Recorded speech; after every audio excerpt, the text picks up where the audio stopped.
वालेकुम अस्सलाम। अल्हम्दुलिल्लाह अल्हम्दुलिल्लाहि रब्बिल आलमीन वहदा वस्सलातु वस्सलामु अला मा ला नबिय्य बअदा व अला आलिहि व सहबिहि व हिब्बिहि व दुर्रियतिहि अजमाईन अम्मा बाद फ़अऊज़ु बिल्लाहि मिनश शैतानिर रजीम बिस्मिल्लाहिर रहमानिर रहीम फस्अलू अहलल ज़िक्रि इन कुंतुम ला तअलमून। सदक़ल्लाहुल अज़ीम व बल्लगना रसूलुहुन नबियुल हबीबुल अतूफुल अमीनुल करीम।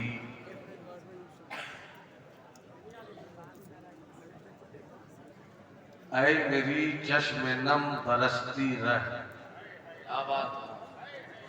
ऐ मेरी चश्मे नम ऐ मेरी चश्मे नम बरसती रह, जगमगा इश्क के उजाले से। क्या बात है? दोनों आलम में लोग पहचाने तुझको सरकार के हवाले से। आमीन आमीन ऐ मेरी चश्मे नम आमीन। बरसती रह, जगमगा इश्क के उजाले से। क्या कहने भाई, वाह वाह वाह, दोनों आलम में लोग पहचाने क्या बात। तुझको सरकार के हवाले से। और असरे नौ रात के जंदा से निकाली जाए, असरे नौ रात के जंदा से निकाली जाए, तीर की वक्त के रुखसार से टाली जाए। हम न देंगे कभी कातिल को मसीहा का लक़ब, क्या कहने भाई, वाह वाह वाह वाह। हम न देंगे कभी कभी कातिल को मसीहा का लक़ब। सारी दुनिया भी अगर सर पे उठा ली जाए, हाय हाय, हम न देंगे, वाह वाह वाह वाह। हम न देंगे कभी कातिल को मसीहा का लक़ब। हम न देंगे कभी कातिल को मसीहा का लक़ब। सारी दुनिया भी अगर सर पे उठा ली जाए। और ये शेर सच्चा है, हालात के तनाजुर में कुछ ऐसे भी होते हैं।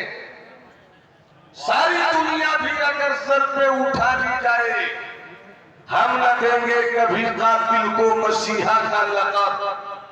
सारी दुनिया भी अगर सर पे उठा ली जाए और खुल ही जाएगा भरम उनके तकद्दुस का फराज, खुल ही जाएगा भरम उनके तकद्दुस का फराज। पारसाओं की जो रूदात खंगाली जाए, पारसाओं की जो रूदात, खुल ही जाएगा भरम उनके तकद्दुस का फराज। पारसाओं की जो रूदात खंगाली जाए। हो लाख ज़मीन देख, फलक देख, फजा देख, मशरिक से उभरते हुए सूरज को जरा देख। हज़रात जिस तरह बैठे थे उसी तरह बैठे थे।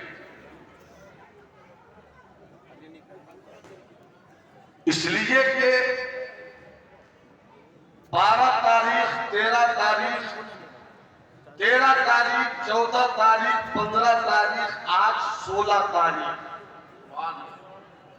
ये अपनी दुनियाए खिताबत के ताल्लुक से मेरा मामला नहीं, हुजूर गाज़ी मिल्लत भी अपनी 40 साला खिलाफत के सफर के पीरियड में आज भी कह रहे होंगे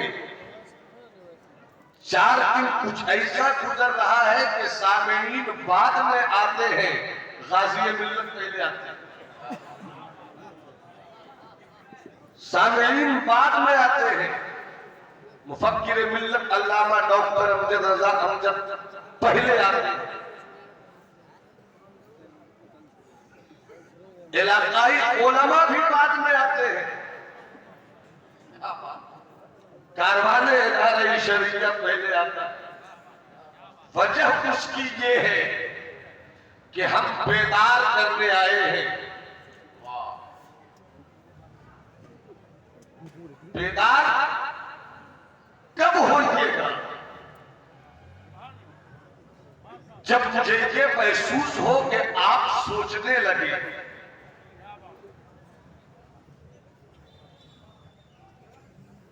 जब आप ये एहसास दिलाते कि अब हम तदबीर की राहों के मुसाफिर हो गए, जब मुझको ये लगे कि आपने इस वक्त हाथ उठाकर जहेज के खिलाफ अपनी सहमति का सबूत दिया, मगर आपके गांव में जब भी ऐसी शादी हो जिसमें मालूम हो कि फला के बेटे ने कह दिया कि हम जहेज नहीं लेंगे, हम समझ जाएंगे कि हमने बेदार किया, आप बेदार हो गए। 7 एजेंडों पर मुश्तमिल मरकजी इदारे शरीयत बेदारी तहरीक बेदारी कॉन्फ्रेंस का ये खूबसूरत रंग, जिसमें हुजूर अमीन शरीयत राबे अल्लामा मुफ्ती अब्दुल मन्नान कलीमी मददुल आली की पाकीज़ा मौजूदगी हम ऐसे छोटों की फिक्रों के वजूद को पुष्ट पनाही का सामान दे रही है। हुजूर गाज़ी मिल्लत कायदे सरफरोशा हजरत अल्लामा गुलाम रसूल बलियाबी ने बिगुल फूंक दिया है। वैशाली की जमीन कह रही है हम साथ हैं, बेतिया ने भी कहा हम साथ हैं, शिवहर की जमीन की कोड़ाई कर चुके हैं, अब इंशाअल्लाह बहुत जल्द खेतियां लहराएंगी। मोतिहारी की उर्दू लाइब्रेरी में हमने वक्त की आवाज का झंडा इस तरह लहराया है कि औरों के फसीलों पर भी इदारे शरीया की हिमायत की धमक के परचम लहराने कुछ समझकर ही हुआ हूं मौजे दरिया का हरी, और न मैं भी जानता हूं आफियत साहिब है। एक मिशन है,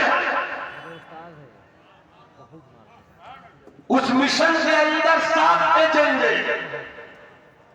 और हर एजेंडा आपसे ये मुतालबा कर रहा है कि अपने बच्चों को पढ़ाओ, अपने बच्चों के सीनों में इल्म की शमा रोशन कर दो। इसलिए कि इस्लाम के शहजादों के इस्लाम के शहजादों के हिनहिनाते हुए घोड़ों के तनतनाते हुए कदमों ने फारस इसी इल्म से फतह किया है। कैसर के दरबार में हमने अपनी अजमतों का कसीदा इसी इल्म से लिखा है। देखते ही देखते इराक अपना हो गया, वाह, ईरान अपना हो गया, बैतुल मुकद्दस अपना हो गया, फारस अपना हो गया, मिस्र के दरियाए नील पर मेरे ही कलम के नील की निकली हुई रोशनाई की हुकूमत हुई। ये सिर्फ और सिर्फ इल्म का सदका था। अल इल्म की तवज्जो के साथ पहले एक हदीस शरीफ से मार कीजिए। आका फरमाते हैं तलबुल इल्म फरीदतुन अला कुल्लि मुस्लिमिन व मुस्लिमा, बहुत मशहूर हदीस पाक है।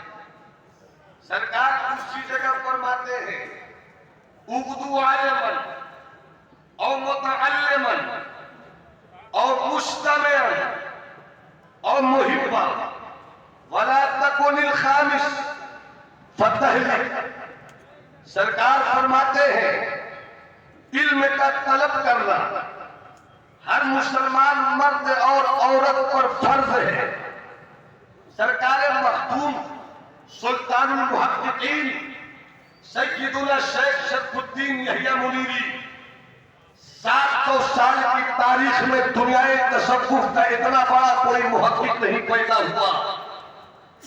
अपनी किताब मक्तूबाते 2 सदी में लिखते हैं, ये मुसलमान दुनिया की तलब में क्या कुछ कर रहा है, सुबह फिक्र कर रहा है, शाम तदबीर कर रहा है, जब बिस्तर पर जाता है हिसाब किताब लगा कर जाता है कितनी पूंजी बढ़ी, जब सुबह उठता है तो उसकी नीयत ये होती है कितनी पूंजी बढ़ाऊं। सरकार मखदूम ने कितनी नफीस बात कही। अरे सरकार ने ये तो नहीं कहा दुनिया का तलब करना हर मुसलमान मर्द और औरत पे फर्ज है। जिस चीज की तलब फर्ज नहीं उस पर इतने गौर व फिक्र, जिस चीज का तलब दुनिया का तलब करना फर्ज नहीं है उस पर इतने गौर व फिक्र कर रहे हो। और इल्मे दीन का तलब करना हर मुसलमान मर्द और औरत पे फर्ज है, इस पर कितना गौर कर रहे हो। इसका मतलब यह हुआ कि हर मुस्लिम मर्द को, हर मुस्लिम औरत को इतना इल्म तो हासिल करना ही चाहिए कि अपने अल्लाह की उलूहियत और उसकी जातो सिफात के ताल्लुक से उसका अकीदा रोशन रहे। इतना इल्म तो हासिल करना ही चाहिए जिससे उनके दिलों में ऐवान में इश्क़े मुस्तफवी की रोशनी बिखरती रहे। इतना तो इल्म हासिल करना ही चाहिए कि वजू का तरीका और वजू के तरीके के बाद नमाज का हुनर मालूम हो जाए। मगर सिर्फ यही नहीं है, इतना तो सब पर जरूरी है। मगर एक दूसरी हदीस जो मैंने तिलावत की, दूसरी हदीस जो मैंने पेश की, सरकार फरमाते हैं उक़्दू आलिमन औ मुतअल्लिमन औ मुस्तमिअन औ मुहिब्बा वला तकुनिल खामिस फतहलिक। हिलाक हम क्यों हो रहे हैं इस पर गौर करें। बर्बादी कहां से चलकर आ रही है इस पर गौर करें।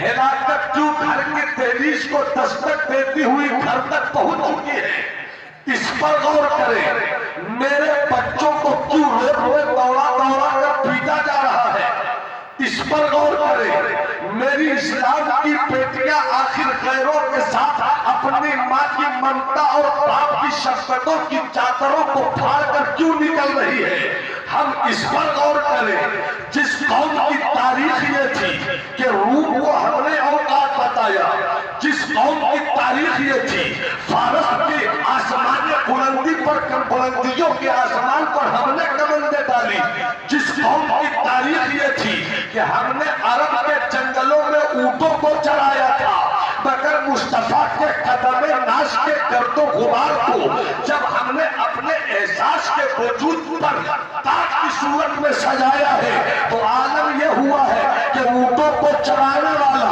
पूरी दुनिया को निज़ामे हुकूमत दे रहा है। जिस कौम के पास सिद्दीक के सिद्क के जलवे हो, जिस कौम के पास उमर के अदल की तलवार हो, जिस कौम के पास उमर की सखावत की चादर हो, जिस कौम के पास अली की तलवार का झूमर हो, जिस कौम के पास इमाम आज़म जैसा वक्त का इमाम हो, जिस कौम के पास मर्द विलायत की दुनिया का शाहसवार सरकार गौसे आज़म जैसी शख्सियत हो, आज उस कौम के बेटों को पीटा क्यों जा रहा है, आज उस कौम के बेटों की जिंदगी दलित से बदतर क्यों हो रही है, आज उस कौम की बेटियों को गैरों के साथ भागने में क्यों लुत्फ़ आ रहा है। इसका मतलब तो यह है कि हमने बेटियां पैदा कर, मैंने बेटियां तो पैदा कर दी है, मैंने बेटे तो पैदा कर दिए हैं, मगर बेटों को गुलामे मुस्तफा नहीं बनाया है।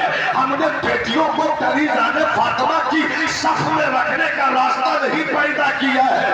आपको ये जानकर हैरत होनी चाहिए आपके पास कमी क्या है, आपके पास किस दौलत की कमी है। हया आपके पास है, सखावत आपके पास है, शर्म आपके पास है, आजिज़ी आपके पास है, सरबुलंदी आपके पास है, आपके पास सब कुछ है, मगर आप नाकाम क्यों हो रहे हैं? इसका मतलब हुआ कि हिलाकत की वजह हम चाय खानों में बैठ कर ढूंढेंगे, सबक तलाश नहीं कर पाएंगे, पान की दुकानों में बैठ कर ढूंढेंगे, सबक नहीं तलाश कर पाएंगे, 10 लोगों की अंजुमन में बैठ कर ढूंढेंगे, अपनी लॉजिक से कभी कामयाबियों का नुस्खा नहीं ले पाएंगे। और जरा हेरा से मुस्तफा ने इकरा का पैगाम लेकर जो दुनिया को नुस्खे कीमिया दिया है, पूरी दुनिया की बड़ी बड़ी यूनिवर्सिटी, ऑक्सफोर्ड यूनिवर्सिटी की तारीख खंगाल लो, कैम्ब्रिज यूनिवर्सिटी की तारीख खंगाल लो, दुनिया की जितनी बड़ी बड़ी यूनिवर्सिटीज है, बड़े बड़े हाकिम उसने पैदा किए हैं, बड़े बड़े बादशाह उसने पैदा किए हैं, बड़े बड़े कलमकार उसने पैदा किए हैं, मगर क्या ख्याल है चबूतरे पर पढ़ाने वाले मुस्तफा के ताल्लुक से जिसने यूनिवर्सिटी नहीं बनाई है, वो मुस्तफा जिसने बड़ी इमारत नहीं खड़ी की थी, एक छोटा सा चबूतरा था, और उसी चबूतरे पर जब उम्मी लक़बी हाशमी मुत्तलबी रसूल ने पढ़ाया है, तो दुनिया का ऐसा हुक्मरान दिया है कि जिस हुक्मरान के आगे रसा झुक जाए, जिस हुक्मरान के आगे चीन झुक जाए, जिस हुक्मरान के आगे अमेरिका झुक जाए, आज भी दुनिया पढ़कर कहती है काश इस्लाम को एक उम्र और मिल जाए।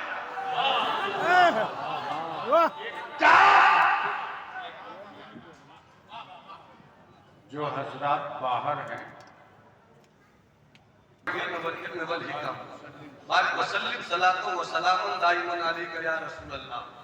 मैंने एक हदीस शरीफ जो पहले पढ़ी, उसका मतलब ये है कि हर मुस्लिम मर्द और मुस्लिम औरत को सबसे पहले किस तरह के इल्म की दौलत से आरास्ता होना चाहिए। अब दूसरी हदीस पर आएगी और उसके बाद मैं आपको नतीजा खेज गुफ्तगू देना चाहूंगा, ताकि इदारे शरिया की जो बेदारी तहरीक है उसको आप अच्छी तरह समझकर अपने घरों की तरफ जाइए। मुलाहिजा फरमाइएगा, इधर तवज्जो रहे, मैं जो कह रहा हूं उसको सुनने की कोशिश कीजिए। दूसरी हदीस मैंने पेश की, आका फरमाते हैं उक़्दू आलिमन और मुतअल्लिमन और मुस्तमिअन और मुहिब्बन वला तकुनिल खामिस, तुम इस तरह अपनी जिंदगी गुजारो कि तुम इल्म सिखाने वाले रहो। अगर ये कैफियत नहीं है, इल्म सीखने वाले रहो, ये भी कैफियत नहीं है, अगर कहीं ऐसी मजलिस मिले तो तुम ऐसी मजलिस में बैठकर जो सिखाया जा रहा है, जो सीखा जा रहा है, तुम गौर से सुनने वाले रहो।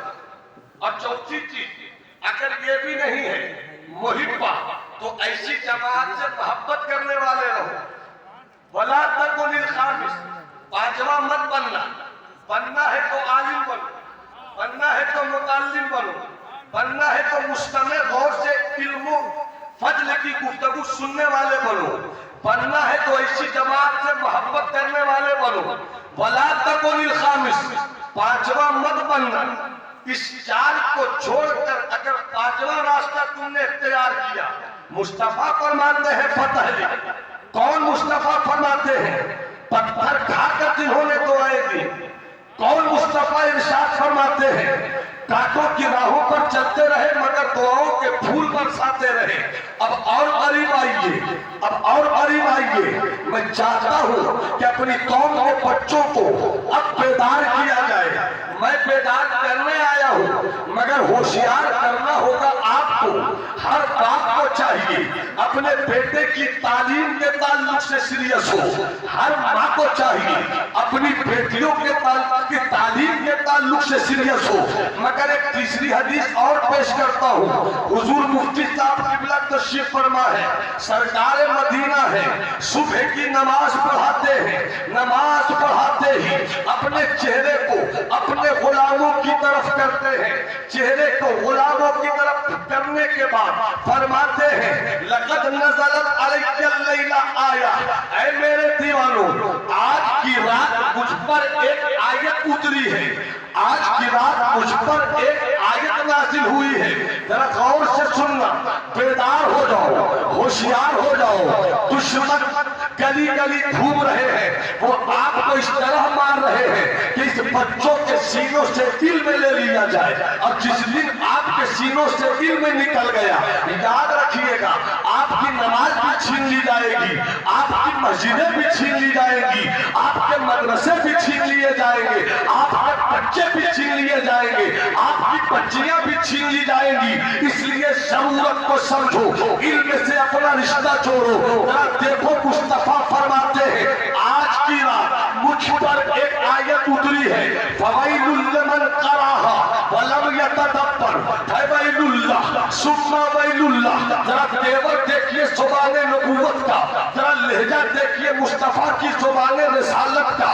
वो मुस्तफा फरमाते हैं, आज की रात मुझ पर एक आयत उतरी, मेरा विजदान कहता है कि उस सफ में सुबह की नमाज में सिद्दीक भी होंगे, उमर भी होंगे, उस्मान भी होंगे, अली भी होंगे, सहाबाए किराम की अंजुमन होगी। मुस्तफा फरमाते हैं, आज की रात मुझ पर एक आयत उतरी है, जिसने इस आयत को पढ़ लिया और पढ़कर गौर नहीं किया तो उसके लिए बर्बादी है, उसके लिए बर्बादी है, उसके लिए बर्बादी है। 3 मरतबा मुस्तफा फरमाते हैं, 3 मरतबा बर्बादी है, बर्बादी है, बर्बादी है। किसके लिए? आज की रात जो आयत उतरी, पढ़ तो लिया, गौर नहीं किया, तदब्बुर नहीं किया, फिक्र नहीं की। ऐसी आयत उतरी है कि जो गौर न करे उसके लिए बर्बादी, फिर बर्बादी, फिर बर्बादी। सहाबा के कान खड़े हो गए, आखिर वो कौन सी आयत उतरी है, कौन सी आयत उतरी है? फरमाते इन्ना फी खल्क़िस समावाति वल अर्द व इख्तिलाफिल लैल वन नहार लायातिन लिउलिल अलबाब। गौर करो, आसमान तुम्हारा है, गौर करो, सितारों की अंजुमन तुम्हारी है, गौर करो, दरिया तुम्हारे लिए है, गौर करो, मछलियां तुम्हारे लिए, ये आसमान तेरे लिए, ये जमीन तेरे लिए, ये सब कुछ तेरे लिए है। गौर करो, गौर करो, गौर करो, गौर करो, आसमान के सीने, गौर करो, चांद के सीने पे घर बनाओ, गौर करो, आसमान की बुलंदियों पर कमंदे डाल दो, गौर करो, जमीन के नीचे से तांबा एल्यूमिनियम कोयला निकाल दो। यह कुरान की दी हुई तालीम है। बहुत तरीके से हम नमाज पढ़कर ये दुआ को मांग लेते हैं, रब्बना आतिना फिद दुनिया हसना व फिल आखिरति हसना। ये हमारे रब हमें दुनिया में भलाई दे। क्या मतलब हुआ? नमाज पढ़कर सो जाओ, भलाई होगी। नमाज पढ़कर तुम घर चले जाओ, भलाई होगी। नमाज पढ़कर रिश्वत का बाजार घर में करो, भलाई होगी। नमाज पढ़कर अपने भाइयों के हक को छीन लो, कामयाबी मिलेगी नहीं। मुस्तफा ने जो फरमा दिया, उसकी रोशनी में अपनी कामयाबी ढूंढो। फरमाता है मेरा खुदा, रब्बना आतिना फिद दुनिया हसना, ये हमारे रब हमें दुनिया में भलाई दे, हमें आखिरत में भलाई दे। ये तो ठीक है, दुनिया में भलाई कब मिलेगी? जब फिर से पलटोगे और सुल्तान सलाउद्दीन अय्यूबी की जिंदगी सीखोगे। कब कामयाबी मिलेगी? जब तारिक बिन ज़ियाद के साहिबे जबराल्टर पर कश्तियों के जलाने का हुनर सीखोगे। कब कामयाबी मिलेगी? जब तुम अपने आकाओं की उस जिंदगी की किताब को पढ़ोगे जिस किताब में जिंदगी में रब की जात पर यकीन और तवक्कुल का फलसफा रहता है। और अगर ये नहीं कर पाइएगा तो इस वक्त के दौर बड़ी लड़ाई चल पड़ी है। मुझको हैरत तो नहीं है, मगर अपने उलमा से हाथ जोड़कर पहलू से बात करूंगा 2 मिनट की कि हमारे उलमा को भी इस बात पर बहुत कम मालूमात वहम है। एक और इल्म चल पड़ा है जिसे एरोमेनाटी का इल्म कहते हैं। दुनिया के साजिशी जहनों ने हमारी कौम के अपनी तरफ मुतवज्जे कर रखा है। और जब तक इस इल्म को समझेंगे नहीं, हम अपनी कौम के बेटों को बचाएंगे कैसे? अपनी कौम के बेटों की रहनुमाई करेंगे कैसे? इस वक्त मैंने मोतिहारी के जलसे में शादिया में ये बात कही थी कि खानकाहों को भी होशियार होना होगा, मदरसों को भी शऊर की दवा लेनी होगी। जब तक मदरसों से खानकाह और मदरसे और खानकाह से यूनिवर्सिटी और कॉलेजेस के प्रोफेसर सब आपस में मिलकर करें जोड़ अपनी कौम की नई नस्लों के लिए नहीं सोचेंगे मदरसा थक जाएगा, सोचता हुआ कामयाब नहीं हो पाएंगे हम। खानकाहें सोचती सोचती थक जाएगी, कामयाब नहीं हो पाएंगे हम। जरूरत इस बात की है कि मदरसा आए, खानकाह आए, कॉलेज और यूनिवर्सिटी के प्रोफेसर भी आए, सब मिलकर सोचे कि मेरी कौम के बेटे आगे देखें। हुजूर काजी मिल्लत कुछ एक बात याद आ रही।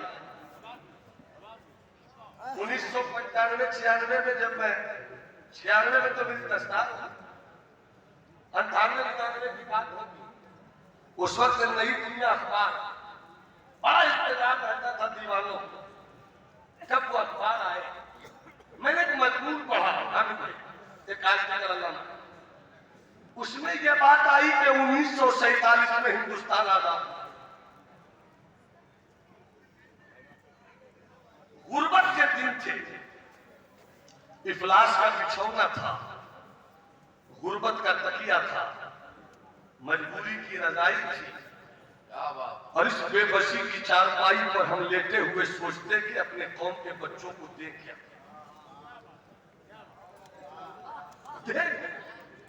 ये सोचते थे देख क्या। तो उस दौर में उलमा और सूफिया ने फैसला किया मदरसा हम संभालेंगे। बहुत से सुनना एक चीज को, डॉक्टर बैठे हो, इंजीनियर बैठे हो, प्रोफेसर बैठे हो, हाथ जोड़कर आप कुछ शिकायत करते, मौलवी कुछ नहीं करते, मैं कहता हूं आप कुछ नहीं करते। क्या बात, वाह। 1 लाख 1.5 लाख की तनख्वाह पाकर आप मुझ पर कमेंट करते हैं, क्या बात है। आपको तो 1 लाख रुपया जो मिल रहा है ना, 10वां हिस्सा नहीं 20वां हिस्सा ही निकाल कर कहते मौलाना मेरी तरफ से अलग से रख लो। क्या बात है। उस मजमून में ये बात लिखी थी कि जब आजादी के बाद मुल्क में मुसलमानों की हालत और भी तबाह थी, पैसे वाले लोग जिम्मेदार सब तो चले गए छोड़कर, हवेलियों वाले अपना पैसा सोना चांदी समेट कर चले गए, गरीब अपनी झोपड़ियों की हिफाजत में लगे रहे। उस वक्त यह बात पास हुई कि मदरसे मैं चलाऊंगा, कौम को जरूरत पड़ेगी इमाम मैं दूंगा, कौम को जरूरत पड़ेगी आलिम मैं दूंगा, जरूरत पड़ेगी खानकाहों में होने वाले पीरों की तालीम और तरबियत की जिम्मेदारी मेरी होगी। 1947 से लेकर 2022 तक गली गली, दरवाजे दरवाजे, गांव गांव, शहर शहर रमजान के महीने में तड़प होती है, काश हम भी रोजा रखकर मुसल्ला बिछाकर इबादत करते, मगर मदरसा चलाने का जज्बा जुनून लेकर एक बैग लटका लेते हैं, कलम लेकर मस्जिद दरवाजे दरवाजे काटते हैं, मेरे इदारे में इतने बच्चे हैं, इतने बच्चे हैं, इतने बच्चे हैं। हमने मांग मांग कर अपनी कौम के बच्चों को हाफिज दिया। प्रोफेसर साहब आपने मांग मांग कर कितने प्रोफेसर दिए? क्या बात है, वाह वाह वाह वाह। हमने तो अपनी कौम के बच्चों को वाह वाह वाह खानकाहों का पीर बनाकर रूहानियत की हिफाजत का सिक्का राइज किया। वाह। वकील साहब आपने अपने कानून के पेचो खम से मुझको कितना वकील दिया, क्या बात है।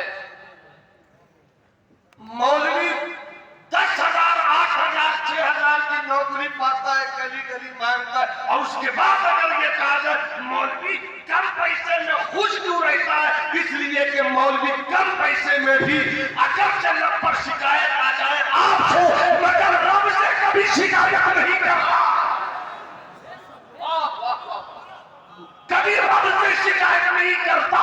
जिंदाबाद। मतलब क्या हमारे दिल में ये आरज़ू नहीं है कि हमारा बेटा भी आईएएस बने? क्या दिलबर भाई के तो तमन्ना नहीं है कि मेरा बेटा भी आईपीएस बने? और अगर मोटा नजराना लेकर अपने बेटों के लिए आईएएस आईपीएस का ख्वाब नहीं देखते हैं दिलबर भाई, तो बंद कर दीजिए ऐसे जल्दों में नजराना लेना। हबीबुल्लाह भाई बंद कीजिए। और अगर आप ले रहे हैं तो दिल में ये उमंग भी हो कि अपनी कौम के बेटों को डॉक्टर हम ही देंगे, इंजीनियर भी हम ही देंगे। आपकी जवान है बेबाक नदीफ, जिसे हम हजरत हसन रजा था पुकार की झारखंड कहते हैं। मैंने कहा आपका जो छेटा बेटा बड़ा जीनियस सही था, बचपन में बड़ी मुस्कुराती दिल लुभाती अदाएं थी, वो बेटा कर क्या रहा? कहने लगे वकील बन रहा। क्या कहा? वकील बन रहा है। दिलबर भाई मैंने कहा खैरियत तो वकील ही क्यों बनाया, क्योंकि मसले की रोशनी में बहुत सारी बातें आती हैं। वकील ही क्यों बनाया? जवाब सुनो, जब जवाब सुनोगे तो मसला भी अपनी जगह है और हसन रजा अतहर का वकील बनाना भी। जवाब दिया कि सुनिए, बाबरी मस्जिद शहीद हो गई, मस्जिद मेरी, पैसा लगावे हम, मगर हिंदुस्तान में छोटा बच्चा कहता अब्बा हिंदुस्तान में एक भी मुस्लिम वकील नहीं है जो मेरा केस लड़ सके,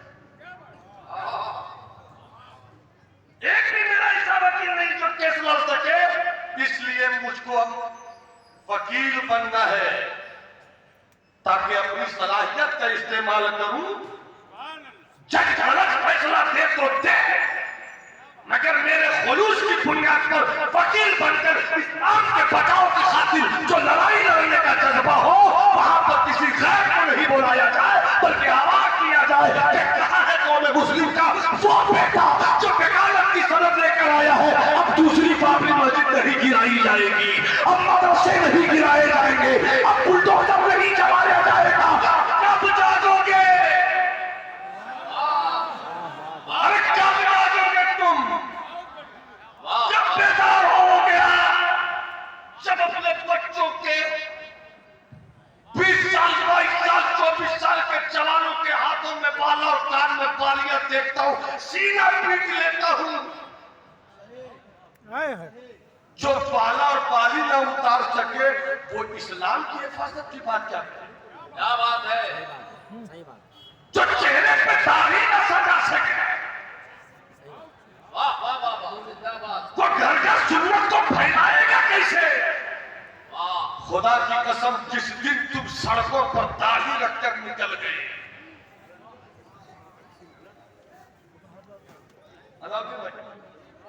जिस दिन हमारा 30 करोड़ हो, 30 करोड़ में 10 करोड़ मान लो, 15 करोड़ मान लो, 20 करोड़ मान लो, अगर हर चाप पर एक दाढ़ी वाला दिख गया, वाह वाह वाह वाह, शायद मेरी बात अच्छी नहीं होगी, मेरी बिरादरी को तो सपोर्ट करना चाहिए। अगर 5 में 1 अगर तुम गाड़ी पे बैठ जाओ, बस भरी रहे 100 आदमी, 100 में अगर 20 दाढ़ी वाला, वाह वाह वाह वाह, अगर जहाज पे बैठ जाओ और तुमको 200 में दिख जाए 40 दाढ़ी वाला, तो किसी माँ ने ऐसा बेटा नहीं पैदा किया है जो तुम्हें मॉब लिंचिंग का शिकार कर दे। क्या बात है। दुनिया तुम्हें नहीं मार रही, तुम खुद को मार रहे हो। क्या बात। वाह वाह वाह। अपनी फिक्र करो, सबकी फिक्र मत करो। चले थे घर से तरीके पेदाई कॉन्फ्रेंस के नाम पर होना तुझे चाहिए तो चलो आज वजू करते हैं। वाह वाह वाह वाह वाह सफेद कुर्ता, सफेद पैजामा, सफेद टोपी लगा के निकलेंगे, सब एक ही सफ में खड़े नजर आएंगे। वाह वाह वाह और वादा करेंगे कि अब मुअज्जिन की अजान पर हम सोए नहीं रहेंगे, बल्कि अस्सलातु खैरुम मिनन नौम। किसी भी पार्टी के नेताओं के उन खटोलों के पीछे दौड़ने वालों, क्या बात है? बलियादी साहब बिल्ला मौजूद है, मुझको मालूम है कि जदयू की नुमाइंदगी मैं नहीं कर रहा हूं। मैं मरकज़ी शरीयत की उस आवाज को लेकर निकला हूं, जिस आवाज के जिसमें नाचनी को अगर तुम अपनी मोहब्बत की छुरी फेर भी दोगे तो खून का हर कतरा बोलेगा मुफ्ती आज़म जिंदाबाद, कायदे अहले सुन्नत जिंदाबाद, मुजाहिद मिल्लत जिंदाबाद, अमीन शरीयत अव्वल जिंदाबाद, अमीन शरीयत सानी जिंदाबाद, अमीन शरीयत सालिह जिंदाबाद, अमीन शरीयत राबे जिंदाबाद, काजी मिल्लत अल्लामा अब्दुल्लाह जिंदाबाद, नाइब मोहतमीम अल्लामा अहमद रजा जिंदाबाद, उलमाए वैशाली जिंदाबाद, उलमाए हिंदुस्तान।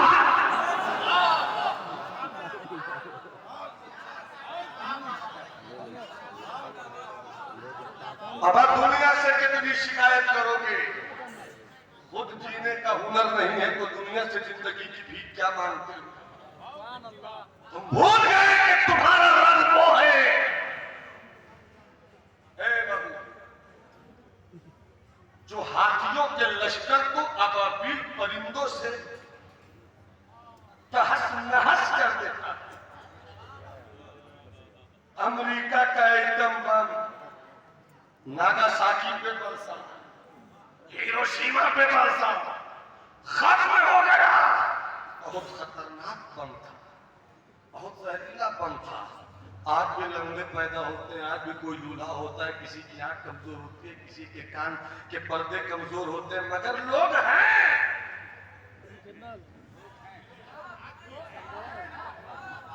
मगर लोग हैं। नागासाकी आज भी है, हिरोशिमा आज भी है, मगर रब की जात पर यकीन का एक जलवा देख लो, एक जलवा।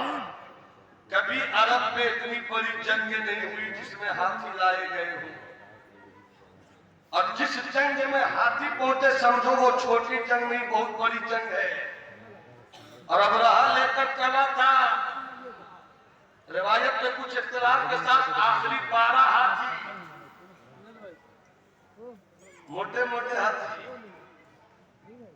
सेहतमंद हाथी, हेल्पफुल हाथी, अब्दुल मुत्तलिब सरकार के दादा, सरकार के दादा पर माते हैं।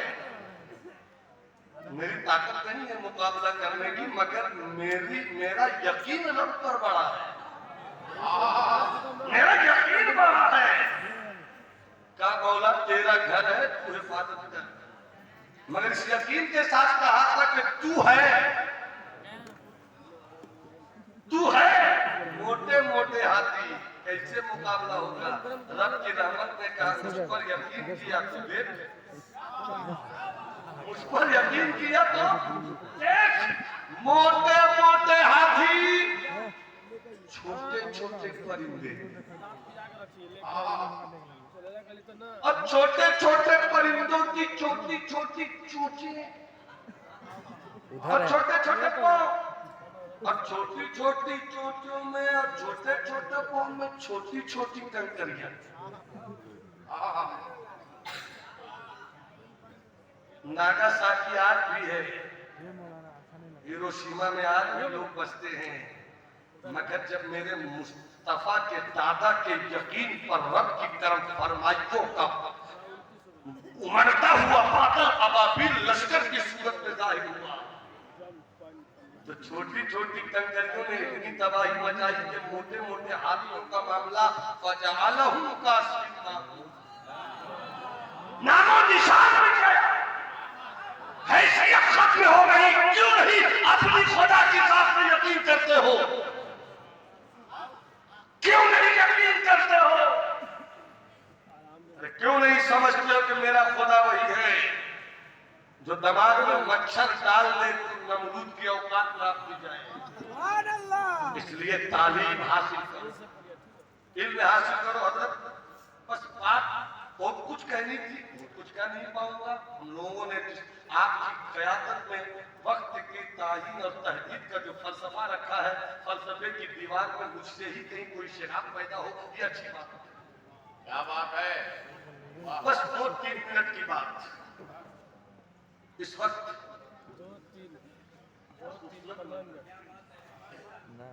कितने अच्छे लोग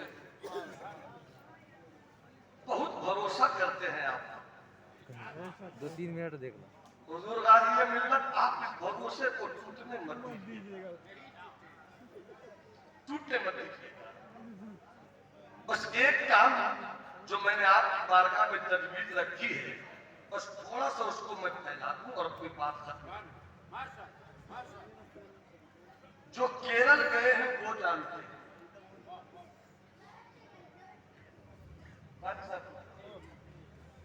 अल्लाह सलामत रखे, बाकरामत रखे, अल्लामा अली रजा को ताक़यामत रखे, दुआ में असर ना हो दुआ तो मेरी यही है। बैटरी खत्म हो गई। अब तो चलो, आप ऐसा ना काम करो। मैं केरल गया, ये समझने के लिए मैं गया कि मेरे पास तो वसाइल नहीं है, मगर समझ तो सकता। आखिर केरल के मुसलमान 100 के 100 टूब पढ़े हुए हैं। बिहार में वो बात क्यों नहीं, यूपी में वो बात क्यों नहीं, झारखंड में वो बात क्यों नहीं, बंगाल में वो बात क्यों नहीं, दिल्ली में वो बात क्यों नहीं, केरल में वो बात क्यों है? तो मेरी बातों को हुजूर गाज़ी मिल्लत बहुत आसानी से कबूल फरमाकर इस गरीब के वजूद को अपनी दुआओं से हौसला देंगे। सियासत की मंडी के वो माहिर ताजिर है हुजूर अल्लामा गुलाम रसूल बनियामी साहब। क्या बात है भाई? जिन्होंने कभी मिल्लत का सौदा नहीं किया। कल मैंने ये बात कही थी और मैं किसी की हुजूरी नहीं करता, एहतराम करता हूँ हुजूर गाज़ी मिल्लत का, सरपरस्त मानता हूँ। और आज मुझे खुशी है कि कल रईसुल कलम की क़यादत में इसी स्टेज पर मेरे वालिद ने तकरीर की थी। आज नजर कर रहा हूँ परवरदिगार मिल्लत के सदर साहिब, मैं गुफ्तगू कर रहा हूँ, मैं गुफ्तगू कर रहा हूँ। वाह वाह वाह वाह। बस एक बात सुन लीजिए, बस यही आपसे कहना चाहूंगा। हजरत आगे बढ़ेंगे, आप मेरी कोई गुफ्तगू याद मत रखिए, जितनी तकरीरें जो याद रखना है रखिए, मत रखिए, मगर मेरी 3 बातों को आप याद रखिए। नंबर हजरत का लिख लीजिए 94 310 23 864। और अगर इधर से कमजोरी हो तो खूब इतना कीजिए कि हुजूर नंबर बदल दे। लेकिन मुझे यकीन है कि मेरा गाजी शहीद नहीं, शहीद भी हुआ तो काम ही पे होगा, वरना इसे मुजाहिद बनने से कौन रोक देगा? वाह, इसे मुजाहिद बनने से कौन रोक देगा? क्यों केरल में 100 का 100 एजुकेशन है। मैं भी सोचूं, आप भी सोचिए। जिस तरह से अभी चुनाव का दौर है, एमएलए चुनाव होता है, एमपी चुनाव होता है, गली गली हर गली का नेता, इतना नेता उस वक्त पैदा होता है जितने के गटर में कीड़े भी नहीं। हर कोई लेकर चल पड़ता है। आपके घर में कितना, आपके घर में कितना, आपके घर में कितना, वोट हम ही को दीजिएगा। चांद रात 1000 लीजिए ना, क्या आदमी 5,000 ले लीजिए, क्या आदमी 10 आदमी पैसों पर बिक रहे हो। तुमने समझा वोट किसे कहते हैं? वोट तो दे दे तो, मगर वोट को समझा भी। अरबी में वोट अस्सौत आवाज को कहते। कौन सी आवाज? ज़मीर की आवाज। जब वोट के लिए बटन दाबो तो ये सोचकर कि अपनी नस्लों के लिए वोट दे रहा हूं, ये सोचकर बटन दाबो कि अपने जवान बेटों की नौकरी के लिए वोट दो। जब वोट दो तो ये सोचकर वोट दो कि बोल वोट लेने के लिए आ गया है तू, मगर मैं तो 1947 से वोट दे रहा हूं, अब मेरे बेटों को कहां पहुंचाएगा वोट बाद में दूंगा, पहले फैसला कर। और अगर तुझको फैसला करने की सलाहियत नहीं है तो सुन, अपने इस जमीर की आवाज को इदारे शरिया के हवाले कर। वैशाली के भी उलमा जमा होंगे, मधुबनी भी आएगा, सीतामढ़ी को भी बुलाएंगे, गया, नवादा, औरंगाबाद सब जोड़कर बैठेंगे, फैसला कीजिए किसे दिया जाए। इसलिए बलियारी साहब निकला, हमने इसी बिहार में आजादी के बाद से 1000 एमएलए मुसलमानों के नाम पर जीतते हुए देखा है, मगर किसने क्या किया? बड़े बड़े मौलवियों को भी देखा, बने बिक गए, और होना भी जरूरी है। ये जो हम लोग चिल्ला चिल्ला के बोल रहे हैं, ये एक्ट, ये एक्ट, ये एक्ट, ये सिर्फ रोड पर चिल्लाने से होगा? कानून तो बनेगा पार्लियामेंट, और वहां तेरी कोई हैसियत नहीं। और अगर कोई हैसियत लेकर अपनी आवाज उठावे तो वो उस तरीके से पर कदर देते हैं। हुजूर मुझको भी 10 मिनट आपको दिए, उसको बहुत सारी बातें याद आ रही है। किसी ने पूछा था, नजमा अब्दुल्ला कांग्रेस की लीडर थी, चली गई बीजेपी में, बहुत हल्ला हुआ, बिक गई। अजीज बर्मी का बहुत अच्छा आर्टिकल आया था, का इस कौम का हाल ये है, इस कौम का हाल ये है कि रात दिन अजीज बर्मी लिखता रहा, आजादी के बाद इतना बड़ा मुसलमानों की आवाज उठाने वाला कोई सहाबी पैदा नहीं हुआ। वो अजीज बर्मी, आज पूछिए आप जानते हैं अजीज बर्मी को? और अगर जानते तो बोलिए वो कहाँ है? आपने कभी राष्ट्रीय सहारा से पूछा कि क्यों निकाला गया उनको? आपने नहीं पूछा। तो अजीज बर्मी कहते हैं कि इस कौम का हाल ये कि मरते रहोगे, और जब तुम अलग होगे तो तुम्हारे जनाजे में मिट्टी देने के लिए नहीं आएंगे कि आका नाराज ना हो जाए। इसलिए होश की दवा लीजिए। आज जब 4 रोजा सफर पर निकला हो ना, खुदा की कसम सीना चौड़ा हो, दिलकश भाई मौजूद थे, अल्लाह मस्जिद अहमद, वो बेटिया की सरजमीन क्या ये सोचते थे कि बात कैसे होगी, हमारी गाड़ी दाखिल कैसे होगी, हम सुन्नियत की जमीन कैसे बनाएंगे, हम मिल्लत इस्लामिया की आवाज को मुत्तहिद कैसे करेंगे, सोच रहे थे। मगर जब मेरे गाजी की गाड़ी चली और आगे आगे जब स्कॉट की गाड़ी हॉर्न देती चली तो पूरा मीडिया सर उठाकर देख रहा था, कौन आ गया? पता चला ताकत की अहमियत कितनी है। वाह! इसलिए ये फेसबुकिया जो फ्री के मुफक्किर हैं, कुछ किया तो नहीं मगर करने वालों पर ये जो उंगली करने का मिजाज है, पता नहीं कि बलियानी साहब के पास अब एक आदमी जितने हैं सब हाथ हैं। तेरी उंगलियां तोड़ दूंगा, तेरी उंगलियां तोड़ दूंगा, खुदा की कसम। मैं उलमा मौजूद है, मैं आपको मौजूद बनाकर कहता हूं, मेरे लिए बलियानी साहब के लिए मेरे दिल में बड़ा एहतराम इसलिए था कि मेरे गार्जियन, मेरे मुरब्बी, घर के हर मसले पर मैं हजरत से इस्तिस्वाब राय करता हूँ, कैसे करूँ, क्या करूँ, ऐसा है वैसा है। इस जज्बे से मगर इस सफर में हम निकले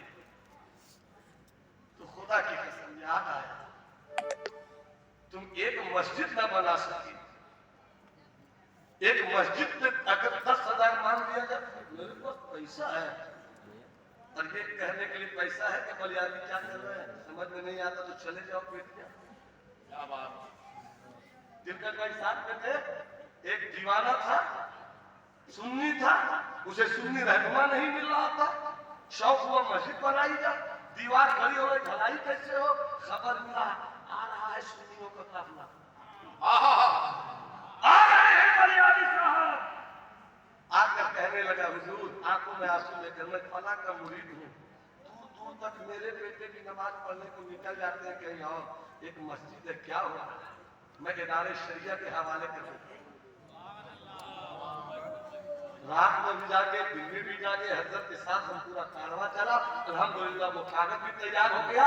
आज बेतिया में एक और मस्जिद, शहर में तो कोई मस्जिद ही नहीं थी, आज एक मस्जिद हो गई। वाह और मदरसे भी हैं। तो बहरहाल मैं कहना ये चाहता हूँ, सारी बातें कुछ कहने को है, बस मुख्तसर में हजरत सियासत की दुनिया के मर्द सिकंदर हैं, हजरत की तरफ इशारा नहीं, आपको बता रहा हूँ। कोई नेता कार्ड को लेकर घूम रहा है, ये वो ये वो ये वो ये वो, किस घर में कितने, किस घर में कितने, किस घर में कितने, किस घर में कितने, किस घर में कितने। मैं जब केरल गया तो मुझे समझना चाहा कि क्यों ऐसा है। तो मालूम है आपको, जो उलमा की तंजीम थी, जो उलमा की तंजीम थी उसे वहां समस्ता कहते हैं। समस्ता का मतलब आल केरला उलमा तंजीम, आल केरला उलमा तंजीम। इन लोगों ने फैसला किया कि हमें आगे आना होगा। वहां जितने भी मदारात है ना, किसी भी मदार के पैसे को कोई भी पीर साहब अपनी थैली में नहीं रखते। पैसा आया, आइए, 1 लाख हुआ है ले जाइए दारे, वाह 2 लाख हुआ ले जाइए दारे में, 5 लाख हुआ ले जाइए दारे में। वजह क्या है, खुद इतने पढ़े लिखे कि नौकरी से अच्छा कमा रहे हैं, पैसा से अच्छा कमा रहे हैं, और उसके बाद 100 के 100 पढ़े हुए हैं। अब उसमें औरतों का रिसाला अलग, बच्चों का रिसाला अलग, मर्दों का रिसाला अलग, और हर घर में रिसाला पहुंचना चाहिए। और एक ही सिलेबस पूरे केरला के लिए, जिला लामा साहब हम लोगों ने कदम बढ़ाया है, उसमें लगे हुए और तेजी उसमें आ जाए। जब हमारी ये कौम बेदार हो जाए, जब ये कौम बेदार हो जाए, जब एक सिलेबस है, अगर पूरे केरल में मुसलमान बच्चों और बच्चियों की पढ़ने की तादाद 1 लाख है, और 1 लाख बच्चों को अगर साल में हमें 10-10 ही किताब देनी है, 10 लाख किताब छपी, 10 लाख किताब छपी, अगर एक किताब पर 3-3 रुपया का बेनिफिट है, 30 लाख का बेनिफिट तो हो गया। और उसी बेनिफिट से हम अपना कारवा आगे बढ़ा देंगे, अपने लोगों को आगे बढ़ा लेंगे। तो ये बताइए, और हमारे उलमा भी बताए, और बताकर साथ भी हो, हम भी जानते हैं मुझको इस्तेमाल कीजिए, हम भी जानते हैं मुझको इस्तेमाल कीजिए। और एक सिलेबस तैयार हो जो चले मोतिहारी के मदरसे में, जो चले नवादा के मदरसे में भी, जो चले वैशाली के मदरसे में भी, अब पैसा एक जमा हो, और उसके बाद कहा मेरी कौम का कौन बेटा गरीब है उसको उठाया जाए, डॉक्टर बनाया जाए, इंजीनियर बनाया जाए। और इस तरीके से केरल के लोगों ने किया। तो जो गरीब पढ़कर इस तंजीम के पैसे से आगे निकला, उसको इतना कह दिया कि कुछ नहीं, साल में तुम 10 लाख कमाते हो ना, 5,000 दे देना तंजीम को, 5,000 दे देना तंजीम को। अगर आज केरल के 2 लाख मुसलमान बाहर हैं या कमा रहे हैं, और हर कोई कम से कम 5,000 देना, उस तंजीम को कितना फायदा। ये तब होगा जब आपको ये हाथ उठाकर बोलना होगा कि अगर ये तहरीक इदारे शरिया लेकर चलने का जुनून पाल चुका है, आप साथ देंगे। जितने लोग साथ देंगे हाथ उठाकर कोई साथ देंगे। हमारे उलमा आपसे भी कहूंगा कि थोड़ी सी बेदारी और थोड़ी सी कुर्बानी की जरूरत है। जब आपने हाथ उठा दिया, अमीन शरीयत की पाकीज़ा मौजूदगी है, हाथ उठाकर सिर्फ कहूंगा मैं इदारे शरिया आपको कहना होगा, मरकजी इदारे शरिया, मरकजी इदारे शरिया, मरकजी इदारे शरिया, सुबह करेंगे शाम करेंगे दीन नबी का काम।